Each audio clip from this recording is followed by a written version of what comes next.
On entend partout qu'il est de plus en plus difficile d'obtenir un crédit immobilier. Les banques sont de plus en plus frileuses et les conditions se durcissent. En effet, les banques sont tenues d'appliquer les consignes du Haut Conseil de stabilité financière, le HCSF. Résultat, la proportion de dossiers refusés ne cesse d'augmenter.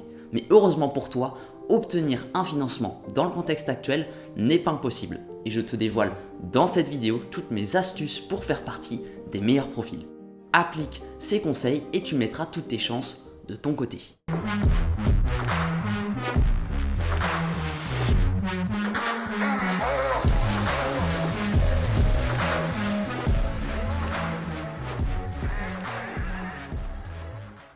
Salut, je m'appelle Anthony Aurin, bienvenue à toi. Avant toute chose, je tenais à te souhaiter une merveilleuse année 2023, pleine de succès et de cash flow.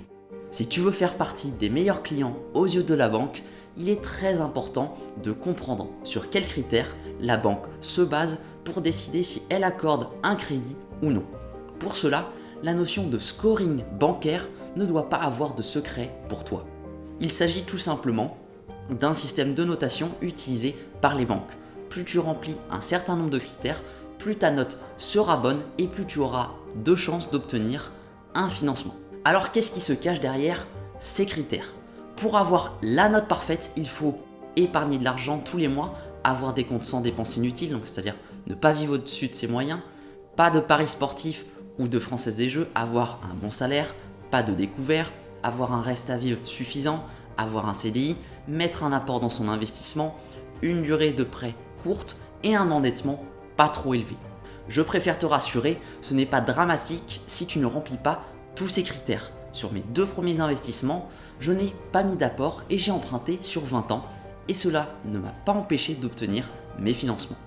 Fais juste en sorte de remplir un maximum de critères. Tu l'auras bien compris, être en CDI restera toujours et encore plus dans le contexte actuel le Graal pour pouvoir investir dans l'immobilier. Si tu ne l'es pas, ne t'en fais pas, tu vas quand même pouvoir profiter toi aussi de ce magnifique vecteur d'enrichissement qu'est l'immobilier. Si tu es en CDD ou dans l'entrepreneuriat, tu dois montrer que tu as de l'antériorité dans ton activité pour convaincre la banque. Tu dois montrer que tu as des revenus réguliers depuis au moins 3 ans.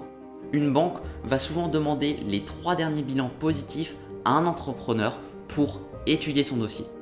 J'ai également des étudiants qui me suivent sur Instagram ou encore YouTube et qui me demandent « J'aimerais pouvoir investir dans l'immobilier, dois-je attendre la fin de mes études ?»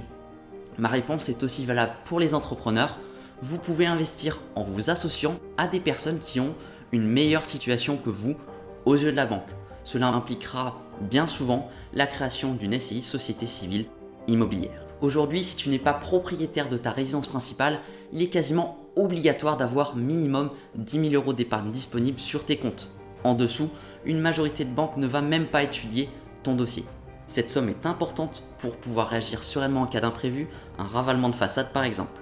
Je te donne à présent mes conseils ultimes pour maximiser tes chances d'obtenir ton financement.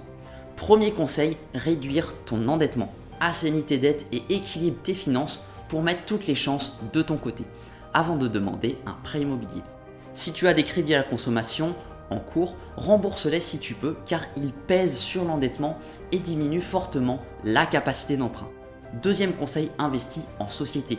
Lorsque tu n'investis pas en nom propre mais en société, les règles liées à la limite d'endettement sont un peu différentes. Tu peux utiliser cet avantage si tu veux aller au-delà des 35% d'endettement. Troisième conseil, s'associer. En investissant seul, tu peux vite être limité par les 35% d'endettement. En t'associant aux bonnes personnes, tu auras accès à de plus gros projets et donc potentiellement plus rentables. Tu achèteras plus de surface à un prix au mètre carré plus faible. Pour les personnes qui veulent aller plus loin, j'offre un appel stratégique à 3 personnes pour déterminer ensemble si tu es finançable ou non. Envoie financement en commentaire pour réserver ta place. N'oublie pas de mettre un like et de t'abonner, d'activer la cloche des notifications. Et c'était un plaisir comme d'habitude de vous retrouver chaque semaine. Que le cash flow soit avec toi. C'était Anthony Aurin de How Invest.